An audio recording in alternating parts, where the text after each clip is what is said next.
change encore d'univers. Hein. On va passer à Marc. Donc, il revient de Las Vegas. Ils ont fait un carton au CES. Blue Frog, hein, on est vraiment dans la start-up française dans toute sa splendeur. Et voilà, on travaille en ce moment sur un projet où on intègre le robot au milieu de la maison. Hein, c'est une maison du futur. Et voilà, à l'écouter, ça m'a donné envie de vous le faire découvrir. Et vous le voyez au fond là-bas, on commence à voir son petit robot. Il vous le montrera ce midi de façon beaucoup plus précise. Voilà Buddy. Donc Buddy, il est sympa, il est mignon, il n'est pas envahissant. On a envie de l'avoir chez soi. C'est un copain, Buddy. Et Marc, je te laisse la parole pour nous expliquer tout ça. Je vais le tenir si tu veux. Voilà. Il y a des fois, il est préférable de ne pas répondre. Il va me vexer. Bon, Buddy, alors il y a un truc que j'avais pas prévu avant de venir, c'est qu'on était à plat et que Buddy fait 60 cm. Si je lui fais la démonstration ici, le premier en voit et tous les autres ne voient pas. Bon, alors donc je vous invite en fait à venir tout à l'heure me voir.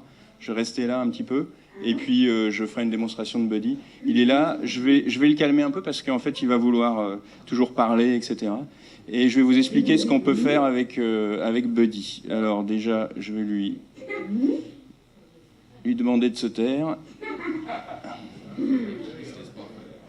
Voilà, donc Buddy, comme vous le voyez, est un petit robot compagnon. Donc nous, on décide on fait le pari que les assistants vocaux qu'on voit apparaître maintenant sont une génération intéressante parce qu'on rentre dans une nouvelle forme d'interface humaine entre l'homme et la machine, où on est passé du monde du clavier et de la souris après au monde du tactile et du tactile avec les slides. Hein, c'est ce qui a fait toute la différence entre la réussite d'Apple et hélas l'échec de Palm, hein, qui était avant le seul sur le marché.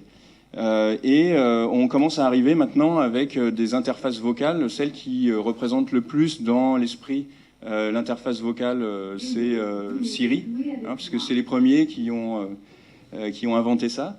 Et maintenant, avec Google et avec Alexa surtout, où il y a des dizaines de millions d'utilisateurs aujourd'hui dans le monde qui utilisent Alexa avec des commandes vocales.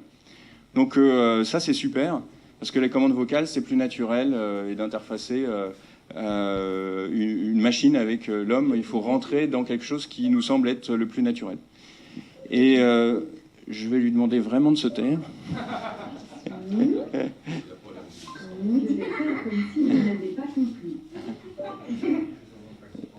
Alors, voilà, il parle mais en silence. Et donc, on s'est dit que, en tout cas, nous, on fait le pari que si on veut que la complexité de la technologie intègre en masse nos foyers, eh bien, il faut la masquer, cette complexité. Alors, ça a l'air simple à dire, tout le monde est évidemment d'accord avec moi. Sauf que pour y arriver, il y a des facteurs qui sont assez complexes pour y arriver. Donc le premier facteur, c'est qu'il faut qu'on n'ait pas l'impression de parler à une machine. Et pour pas avoir l'impression de parler à une machine, eh bien, il faut respecter un certain nombre des codes de communication des humains que nous héritons depuis des centaines de milliers d'années. Et ces codes de communication, il y a le verbal, mais il n'y a pas que le verbal. Et nous, on a intégré dans Buddy un design, une ergonomie qui ressemble plus à un animal domestique. Et c'est pour ça, en fait, que finalement, Buddy, il est plus proche de l'animal domestique qu'il le serait d'un assistant vocal. Nous, on estime que s'il n'y a pas d'émotion et que l'objet ne projette pas quelque chose avec qui on voudrait interagir vocalement, eh bien, ça veut dire que nous, les humains, on est obligés de s'adapter, quoi qu'il en soit, à la machine. Je donne un exemple très simple. Vous vous trouvez devant un réfrigérateur et demain, même aujourd'hui d'ailleurs, on l'avait au CES, on peut parler à son réfrigérateur. On peut aussi parler à son téléphone, mais pas au travers du téléphone, mais à son téléphone. On peut parler à des enceintes noires au milieu d'un salon. Eh bien, tout ça, c'est super, hein, sauf que au bout d'un moment, il y a quelque chose qui empêche le fait qu'on veuille interagir beaucoup plus naturellement avec lui parce que, eh bien, il ne représente pas quelque chose qu'on a l'habitude, avec laquelle on a l'habitude d'interagir.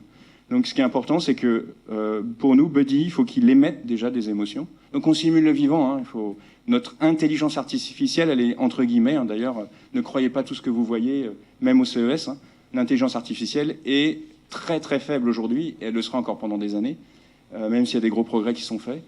Mais on essaie de simuler quelque chose qui ressemble à quelque chose qu'on a l'habitude de voir, c'est-à-dire un petit animal de compagnie qui est mixé avec une tablette de type iPad et qui est aussi mixé avec un assistant vocal. Donc c'est comme si vous demandiez à votre chat, à votre chien, d'éteindre la lumière, d'ouvrir la porte, de dire si les enfants sont bien arrivés, etc. etc. Ça, vous ne pouvez pas le faire avec votre chien. Vous aimeriez bien, parce que finalement, il est super sympa, le chien. Quand il vient, quand vous arrivez, il vous fait la fête, vous le caressez, vous avez une forme d'affection avec lui. Ben, nous, on essaye de le faire au travers de Buddy avec un robot qui est issu d'une dizaine d'années de recherche en ce qui a trait à la partie, justement, ergonomie, parce qu'on a fait des tas de robots depuis des années, et on a abouti à ça, à ce design-là, et à ces espèces de comportements, en fait, qui nous permet, en fait, d'engager l'utilisateur dedans. Alors, quel est le rapport avec la domotique? Ben, elle est évidente, en tout cas pour nous. C'est que comme Buddy, on ne l'achète pas, on l'adopte. Et ben, comme on l'adopte, eh bien, pourquoi pas lui demander de faire des choses qu'on n'a pas envie de faire, mais qui nous seraient bien utiles. Par exemple, de mettre la température qui va bien avant d'arriver en vacances, parce que lui sait qu'on est en vacances, qu'on va arriver, parce qu'il nous suit sur notre GPS. On pourrait très bien lui demander de vérifier si la grand-mère elle est bien chez elle et qu'elle n'est pas tombée, si l'activité elle est constante, s'il n'y a pas eu des changements, etc., etc., etc. Donc il y a des tas de choses qu'on pourrait imaginer. Nous, en tant que fabricant de Buddy, on ne prétend pas pouvoir répondre à tous ces besoins. On offre un outil qui est un hardware, une personnalité à Buddy. Donc ça, c'est de l'IA interne, parce qu'en fait, nous, on génère l'émotion interne de Buddy en fonction de tas de stimuli externes. Par exemple, si on le caresse, si on interagit avec lui, par exemple, si il fait beau ou il pleut, il a donc ces émotions internes qui diffèrent et qui le rend non prédictif dans ses réactions, pour certaines réactions. Donc il a son caractère. Des fois, vous lui demandez quelque chose, il ne le fera pas, parce que ça fait déjà 2 heures qu'il est à côté de vous et que vous l'avez complètement ignoré. Donc c'est ce genre de choses. Mais par contre, il vous les expliquera pourquoi. Parce que vous allez lui demander, mais pourquoi tu ne fais pas? Et lui, il va vous dire pourquoi il ne le fait pas. Donc en fait, voilà, on va aussi avec le côté, c'est ce que vous êtes en train de faire, le sourire. Et le sourire, c'est l'humour. Et l'humour fait qu'on pardonne beaucoup de choses à Buddy. Parce qu'il y a des tas de choses qu'il ne sait pas faire, parce qu'il ne sait pas les faire. Parce que la technologie est trop complexe pour lui et pas encore aujourd'hui capable de le faire.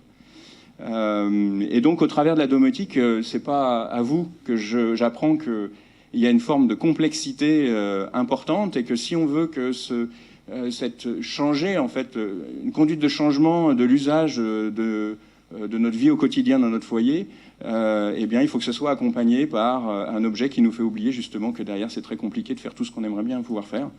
Et on passe au travers de Buddy. Et donc, la complexité, vous en faites pas, elle disparaît pas. Elle est déportée vers vous. Donc comme ça, en fait, au moins, quand on travaille bien ensemble, eh bien, on arrive à ce que l'usager, finalement, ait un usage fluide, qui ait moins de friction à ce qu'il a l'habitude de faire. Parce que quand même, votre challenge, c'est d'arriver à changer les habitudes quand on rentre chez soi. Si on veut allumer la lumière, au lieu de faire ça machinalement et d'appuyer sur le bouton, eh bien, de le faire différemment. C'est un peu votre challenge. Et c'est un gros challenge. Il est plus dur le vôtre que le mien, hein, je peux vous le dire.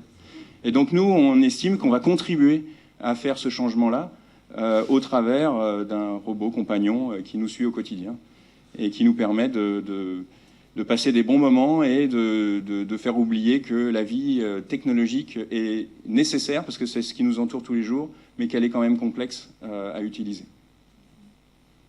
Voilà. C'est la bonne question, et c'est ça qui m'a bluffé chez Buddy. Quel est le coût? Il marche, lui? Eh bien alors, Buddy est le prix d'un iPhone X, donc à peu près 1 300 € TTC. Donc il sera livré en fin d'année, si tout va bien, on croise les doigts, avec un certain nombre d'usages, de logiciels qui vont avec et qui démontrent pour tous les profils de la famille, c'est-à-dire les enfants, les parents et les seniors, quelques applications qui montrent ce qu'on peut faire avec Buddy. Et après, la communauté de développeurs permettra de pouvoir enrichir, un peu comme on l'a fait avec Android, parce que c'est sous Android, ou avec les smartphones, enrichir un peu son offre grâce à la communauté de développeurs. Autre chose d'important, il est fabriqué en France et il est fabriqué en dessous de Rennes. Donc on n'est pas loin de la nurserie de Buddy. On vous tiendra au courant parce qu'avec Pierre-Nicolas, on intègre et on travaille beaucoup avec Marc sur l'intégration de toutes ces API avec tous les équipements. Un beau projet. On s'arrache les cheveux, hein, mais on aura d'ici quelques semaines les conclusions de tous ces efforts. Parce qu'on doit livrer cette maison, Pierre-Nicolas, je sais pas où il est, 3 mois, quoi. Donc toutes les équipes de Pierre-Nicolas et de Marc travaillent ensemble pour comprendre, et on invente, là on est en train vraiment d'inventer des choses pour voir ce que ce robot peut nous aider à faire au service des usagers. Merci beaucoup Marc. Merci.